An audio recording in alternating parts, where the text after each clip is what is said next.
Salam Bapak Ibu Saudara-saudara yang dikasihi oleh Tuhan. Selamat berjumpa kembali di dalam channel ini untuk mendengarkan firman Tuhan. Saya berharap Bapak Ibu selalu sehat dan selalu di dalam berkat-berkat Tuhan. Sebelum kita mendengarkan firman-Nya, marilah kita berdoa. Damai sejahtera Allah yang melampaui segala akal akan memelihara hati dan pikiranmu di dalam Kristus Yesus. Amin. Saudara-saudara yang dikasihi oleh Tuhan, yang menjadi khotbah di pertanyaan, persodipan ataupun pada kebaktian rumah tangga dalam minggu ke-7 setelah Trinitatis diambil dari Pengkhotbah 2 ayat 18 sampai ayatnya yang ke-23 dengan tema hikmat yang dari atas. Saudara-saudara, saya akan bacakan nats firman ini untuk kita, dan demikianlah bunyi firman Tuhan. Aku membenci segala usaha yang kulakukan dengan jerih payah di bawah matahari, sebab aku harus meninggalkannya kepada orang yang datang sesudah aku. Dan siapakah yang mengetahui apakah orang itu berhikmat atau bodoh?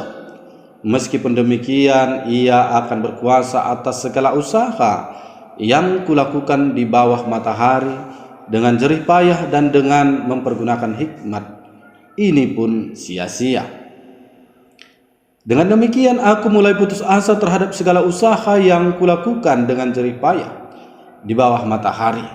Sebab kalau ada orang berlelah-lelah dengan hikmat, pengetahuan, dan kecakapan, maka ia harus meninggalkan bahagiannya kepada orang yang tidak berlelah-lelah untuk itu.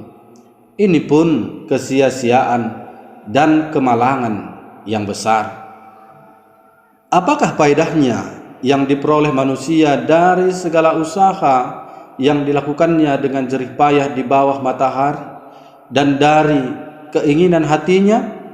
Seluruh hidupnya penuh kesedihan dan pekerjaannya penuh kesusahan hati. Bahkan pada malam hari hatinya tidak tentram. Ini pun sia-sia. Demikianlah pembacaan firman Tuhan. Saudara-saudara yang dikasihi oleh Tuhan, apakah hikmat itu? Hikmat adalah kemampuan seseorang untuk memberikan keputusan yang bijaksana dalam menghadapi sesuatu. Dalam bahasa Inggris, hikmat bisa diartikan wisdom, yang artinya kebijaksanaan, tetapi juga dapat diartikan sebagai magical power atau kuasa magis. Hal ini dapat mengartikan bahwa hikmat itu tidak hanya berasal dari dalam diri manusia semata, melainkan ada kuasa ilahi yang bekerja di dalamnya. Manusia sangat mendambakan hikmat dan merindukannya, namun sulit bagi manusia untuk menemukan hikmat itu. Hal itu disebabkan karena manusia terkadang terlalu sibuk dengan dunia ini dan selalu bekerja keras untuk kehidupan di hari esok tanpa berhikmat. Saudara-saudara, lewat firman ini pengkhotbah akan menyoroti tentang kerja keras manusia itu. Lalu mengapa pengkhotbah harus menyoroti kerja keras manusia di dunia ini? Maka marilah kita simak firman ini dengan baik-baik. Saudara-saudara dikasihi oleh Tuhan, sebelumnya di pengkhotbah 1 ayat 14 pengkhotbah berkata, segala sesuatu adalah kesia-siaan dan usaha menjaring angin. Dan selanjutnya di pengkhotbah 2 ayat 18 pengkhotbah mengatakan, aku membenci segala usaha yang kulakukan dengan jerih payah di bawah matahari. Lalu kemudian pengkhotbah berkata lagi di dalam ayatnya yang ke-20, dengan demikian aku mulai putus asa terhadap segala usaha yang kulakukan dengan jerih payah di bawah matahari. Saudara-saudara dikasihi oleh Tuhan, dengan perkataan tersebut, apakah pengkhotbah ingin supaya kita pesimis menjalani hidup ini? Atau apakah pengkhotbah ingin mengatakan bahwa segala perjuangan kita akan menjadi sia-sia di dunia ini? Mari kita lihat lebih lanjut firman ini. Pengkhotbah mengatakan bahwa suatu kemalangan yang besar jika kita dengan jerih payah bahkan kita memperjuangkan hidup dengan kesedihan dan bersusah hati. Namun pada akhirnya, apa yang kita perjuangkan itu akan kita tinggalkan. Yang menikmati hasil jerih payah kita adalah orang lain. Artinya kita yang menabur tetapi orang lain yang akan menuai. Syukur-syukur jika yang menuai kerja keras kita adalah orang yang berhikmat. Namun bagaimana jika orang bodoh? Maka sia-sialah kerja keras kita. Tetapi siapapun yang pada akhirnya menuai, tetap apa yang kita peroleh, baik itu harta, jabatan, kuasa, kehormatan, pada saatnya akan kita tinggalkan. Pengkhotbah di sini mengemukakan tentang kesia-siaan dengan suatu bentuk pewarisan. Anak akan mewarisi apa yang diusahakan oleh orang tuanya.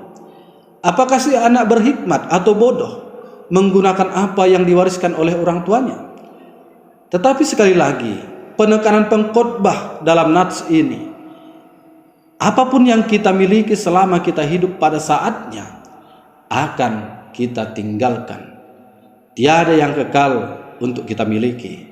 Saudara-saudara yang terkasih dalam nama Yesus, apakah pengkhotbah ingin menggiring kita pada sikap yang pesimis? Sekali-kali tidak. Tetapi pengkhotbah ingin menggiring kita memahami dan menyadari realita kehidupan yang tidak akan mungkin terelakkan, yaitu kematian. Sebanyak apapun harta yang kita miliki, sekuat dan sepintar apapun kita dalam berusaha, dan setinggi apapun jabatan yang kita miliki, tetap pada akhirnya kita kembali menjadi tanah. Dan semua yang kita capai di dunia ini dengan kerja keras, baik harta maupun tahta, akan kita tinggalkan. Saudara-saudara, lalu bagaimana seharusnya kita hidup supaya hidup kita tidak menjadi sia-sia? Dalam Kolose 3 ayat 2 berkata demikian, pikirkanlah perkara yang di atas, bukan yang di bumi, supaya kita mengenakan manusia baru, yaitu manusia yang tidak mengandalkan hal-hal duniawi sebagai penumpang dan tujuan hidup. Kita ingatlah ini saudara-saudara, sebab kita hidup oleh Kristus, untuk Kristus, supaya kita bersama-sama Kristus selamanya. Maka dalam menjalani hidup kita memiliki prinsip hidup bahwa selama kita hidup, kita akan berbuat dan bekerja sebaik-baiknya, tetapi bukan untuk hidup daging yang akan lenyap ini, tetapi adalah untuk kehidupan yang kekal bersama Tuhan. Kehidupanku dari Tuhan, maka aku hidup karena Tuhan, bagi Tuhan, dan selamanya akan bersama dengan Tuhan. Saudara terkasih, selaku orang tua, apa yang kita wariskan kepada anak-anak kita? Apakah harta, kehormatan, ataupun jabatan? Wariskanlah yang terbaik yang tidak akan mungkin diberikan oleh dunia ini, yaitu hikmat dan pengertian tentang firman Tuhan. Sebab hanya itu warisan yang kekal dan yang memberikan kehidupan bagi anak-anak kita. Jika kita memberikan harta ataupun hikmat duniawi, maka sebagaimana yang dikatakan oleh pengkhotbah, adalah suatu kesia-siaan belaka. Sia-sialah kita bekerja, berusaha, dan berlelah-lelah jika ternyata hanya hasil jerih payah itu yang pada akhirnya yang didapatkan oleh anak-anak kita. Sia-sia kita berjerih payah, dan sia-sia pula lah dia yang menerima, sebab yang diberi dan yang diterima adalah sesuatu yang fana. Lalu apa yang harusnya kita berikan? Tentu sesuatu yang tidak fana, yaitu hikmat yang dari atas. Dan sesungguhnya semua kita manusia harus mencari hikmat yang dari atas, seperti yang Kolose katakan, pikirkanlah yang di atas, bukan yang ada di tengah-tengah dunia ini. Saudara terkasih dalam nama Yesus Kristus, sebelum saya akhiri khotbah ini, saya akan memberikan sebuah ilustrasi bagi kita, di mana ada sebuah cerita tentang seorang keluarga yang kaya raya. Ayah keluarga ini sangat patuh pada perintah Tuhan. Sekalipun ia kaya raya dan sangat sibuk, tetapi dia selalu menyisihkan waktunya untuk beribadah kepada Tuhan dan baca firman Tuhan. Suatu ketika, karena ia merasa umurnya sudah cukup tua, maka ia mempersiapkan warisan untuk anak-anaknya yang dikemasnya dalam beberapa amplop besar. Kemudian setelah semuanya dipersiapkan, maka ia memanggil istrinya dan berkata, "Ma, ini adalah warisan untuk anak-anak kita nanti. Disimpan dengan baik-baik ya. Dan satu lagi, Ma, warisan ini diberikan kepada anak-anak setelah saya meninggal dunia." Lalu singkat cerita, si orang kaya ini pun meninggal dunia setelah beberapa tahun kemudian. Maka seperti pesannya, istrinya pun mengumpulkan anak-anak mereka untuk diberikan warisan dengan disaksikan oleh beberapa keluarga dekat mereka. Anak-anak mereka sangat bersemangat karena akan menerima warisan. Saudaranya yang saat itu ikut berkumpul juga bersemangat karena mengira bahwa sebagian besar warisan itu pasti mengenai uang. Singkat cerita, amplop yang telah dikeluarkan oleh ibu mereka satu persatu diberikan kepada anak-anaknya. Lalu ibunya menyuruh mereka untuk langsung membukanya. Setelah dibuka, mereka semuanya terkejut. Ternyata warisannya sama semua, dengan petikan sebuah tulisan dari ayah mereka yang berkata demikian, "Saya menyerahkan jiwa saya ke tangan Sang Juru Selamat.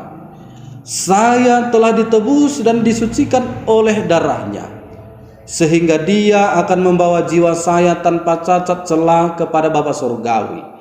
Karena itu saya minta agar anak-anak terus mempertahankan dan menjalankan pengajaran mengenai penebusan sempurna oleh darah Kristus yang tercurah dengan segala tantangan, risiko maupun pengorbanan pribadi yang menyertainya." Inilah isi warisan dari ayah mereka.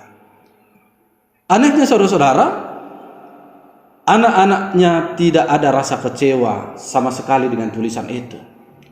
Mereka sadar ayah mereka telah memberikan warisan yang sangat berharga dalam hidup mereka. Saudara terkasih dalam nama Yesus Kristus, kebanyakan orang tua berpikir keras hendak mewariskan sebanyak-banyak mungkin uang bagi anak-anaknya. Namun orang kaya ini memberi kita pandangan yang berbeda. Sebagai warisan terutama dan termahal, orang kaya ini lebih memilih mewariskan iman kepada Kristus bagi anak-anaknya. Segala bentuk harta, benda, sebaik apapun kita menyimpannya dapat habis dan lenyap. Namun iman kepada Kristus memberi hidup yang takkan layu. Mari kita mulai mewariskan iman semacam ini kepada anak-anak kita mulai hari ini, yakni melalui pembicaraan yang berulang-ulang tentang firman Tuhan, tentang Kristus yang menanggung hukuman dosa kita di kayu salib, agar kita memiliki hak untuk hidup kekal bersamanya, dan dengan demikian hidup kita tidak sia-sia. Demikianlah firman Tuhan. Mari kita berdoa. Bapa dalam surga, terima kasih Tuhan buat firman-Mu yang telah mengingatkan kami supaya kami tidak mencari hal yang sia-sia. Sebab segala sesuatu di dalam dunia ini adalah kesia-siaan. Tetapi ada satu hal yang tidak akan sia-sia Tuhan, yaitu hikmat yang daripada-Mu. Biarlah Bapa di surga kami selalu mencarinya. Dan hal itu akan diwariskan kepada keturunan-keturunan berikutnya oleh setiap orang percaya. Sehingga Bapa di surga, kami manusia yang fana ini tidak akan mengalami kesia-siaan di tengah-tengah dunia ini. Bapa yang baik, demikianlah juga seluruh pendengar firman Tuhan, jemaat Tuhan. Biar Engkau berkati, Engkau senantiasa memelihara kehidupan mereka Tuhan. Ampuni kami Tuhan dari segala dosa kami, supaya kami layak menerima segala berkat Tuhan. Di dalam Kristus Yesus kami berdoa dan bersyukur. Amin.